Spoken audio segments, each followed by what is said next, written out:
आज हम CSS की जिस प्रॉपर्टी के ऊपर काम करने जा रहे हैं उस प्रॉपर्टी का नाम है float. Float one of the most important property है CSS के अंदर, क्योंकि ये जो वेबसाइट के अंदर कंटेंट होता है ये उसकी फॉर्मेटिंग के लिए, उसकी पोजीशनिंग के लिए यूज़ होती है। आपको जैसे पता है वेबसाइट के ऊपर कोई कंटेंट होता है, उसको फॉर्मेट में लेके आना, उसकी सही तरह से पोजीशनिंग करनी, ये बहुत इंपॉर्टेंट होता है। तो वहाँ पे हमारे पास CSS की ये फ्लोट प्रॉपर्टी है, वो काम आती है। तो यहाँ पे मैंने कुछ कोड किया है, ये उसकी आउटपुट है। मैंने यहाँ पे एक हेडिंग दी है और उसके बाद एक पैराग्राफ के अंदर एक इमेज दी है और यहाँ पे मैंने नीचे पैराग्राफ की कुछ लाइंस दी हैं। अब ये हमारे वेब पेज के ऊपर कंटेंट है। अब इस कंटेंट की पोजीशनिंग करते हैं, फॉर्मेटिंग करते हैं। तो चलें स्टार्ट करते हैं। अब यहाँ पे देखिए हमारे पास ये एक इमेज कंटेंट है, इसकी पोजीशनिंग और फॉर्मेटिंग करते हैं। मैं स्टाइल शीट के अंदर जाता हूँ और यहाँ पे इमेज हमारा सिलेक्टर है और सबसे पहले मैं इसकी जो हाइट विड्थ है वो एडजस्ट कर लेता हूँ। हाइट मैं इसकी 180 पिक्सल कर देता हूँ, थोड़ी सी छोटी हो जाए, और इसकी विड्थ भी जोन सी है मैं 250 पिक्सल कर देता हूँ। अब इसको सेव करते हैं और यहाँ पे इसको रिफ्रेश करते हैं। अब यहाँ पे देखिए हमारी जो इमेज है वो थोड़ी सी छोटी होगी ताकि हम इसको क्लियरली ओवरव्यू कर सकें। अब मैं क्या करता हूँ, इस इमेज की आउटलाइन देता हूँ।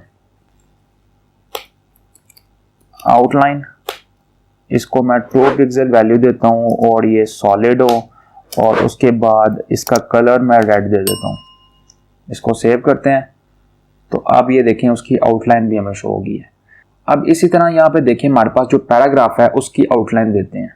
जब आप इनकी आउटलाइन देखेंगे तो उसके बाद मैं जब अपने कंटेंट की फॉर्मेटिंग, पोजीशनिंग करूंगा तो आपको ज़्यादा समझ आएगी, इसलिए मैं इसकी आउटलाइन दे रहा हूँ।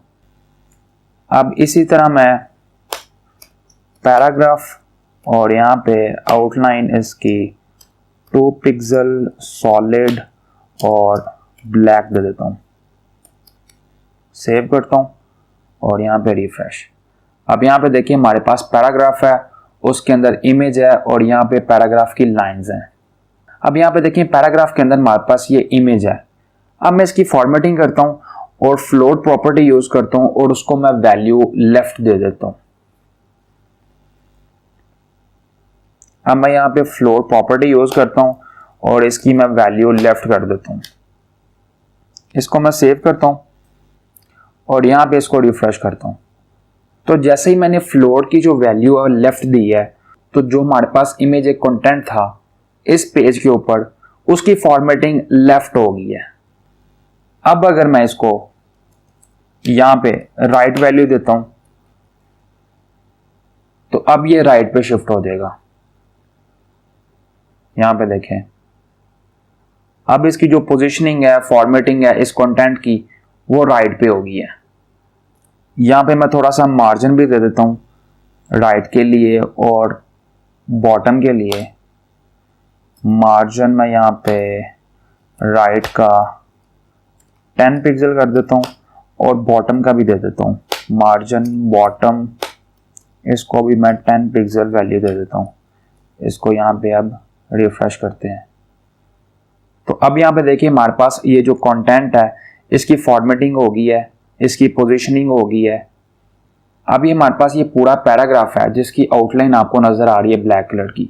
इमेज हमारे पास सिलेक्टेड है, उसके अंदर मैंने फ्लोट प्रॉपर्टी यूज किया और उसकी मैंने वैल्यू दे दी है राइट। तो इस तरह हमारे पास जो कंटेंट था इस पैराग्राफ के अंदर वो फ्लोट राइट हो गया। अभी हमने जो फॉर्मेटिंग की है, हमने जो पोजीशनिंग की है, हमारे कंटेंट के अंदर क्या था, एक पैराग्राफ था, उसके अंदर इमेज थी और नीचे कुछ रिटन लाइंस थी, हमने उसकी फॉर्मेटिंग की है। अब हम क्या करते हैं, अब हम डिवीजन बनाते हैं और उनकी फॉर्मेटिंग सीखते हैं। यहाँ पे मैं सबको रेज कर देता हूँ और यहाँ पे भी इस सबको मैं रेज कर देता हूँ। यहाँ पे मैं डिव और यहाँ पे मैं क्लास दे देता हूँ। क्लास की वैल्यू मैं बॉक्स दे देता हूँ और यहाँ पे मैं 1 लिख देता हूँ। ये हमारी डिवीजन 1 है। इसको मैं कॉपी करता हूँ, पेस्ट पेस्ट। यहाँ पे हमारे पास 2 है और यहाँ पे हमारे पास 3 है। इसको सेव करते हैं और अब इन डिवीजन को हैंडल करते हैं। यहाँ पे हमारे पास डॉट बॉक्स और इसका जो मैं बैकग्राउंड कलर है वो RGBA, थोड़ा सा ब्लूइश करता हूँ 0,0,255 और उसकी जो ओपेसिटी है वो 0.2 कर देता हूँ और उसका जो बॉर्डर है वो भी दे देते हैं 3 पिक्सल कर देता हूँ और सॉलिड हो और उसके बाद उसका कलर ब्लू हो। उसको विड्थ भी दे देते हैं, विड्थ उसको मैं 70 पिक्सल कर देता हूँ और उसकी मैं हाइट भी 70 पिक्सल कर देता हूँ, 70 पिक्सल। और अब इसको सेव करते हैं और यहाँ पे इसको रिफ्रेश करते हैं। तो अब हमारे पास यहाँ पे 3 बॉक्सेस बन गए हैं। अगर मैं इनकी फॉर्मेटिंग करना चाहता हूँ तो मैं फ्लोट प्रॉपर्टी के थ्रू इनकी फॉर्मेटिंग कर सकता हूँ, इनकी पोजीशनिंग कर सकता हूँ। अब यहाँ पे देखें, फ्लोट प्रॉपर्टी यूज करता हूँ और इसको मैं वैल्यू लेफ्ट दे देता हूँ, इसको सेव करता हूँ और यहाँ पे रिफ्रेश करता हूँ। तो अब ये फ्लोट लेफ्ट हो गए हैं। अगर मैं यहाँ पे राइट करता हूँ तो ये फ्लोट राइट हो जाएंगे। अब यहाँ पे देखिए हमारे पास ये जो डिवीजन है ये फ्लोट राइट हो गए हैं। अब थोड़ा सा यूनिक काम करते हैं। हम क्या करते हैं कि हम जो सी ये फर्स्ट 2 डिवीजन है उनको लेफ्ट पे शिफ्ट करते हैं और ये हमारे पास जो थर्ड डिवीजन है इसको हम राइट पे शिफ्ट करते हैं।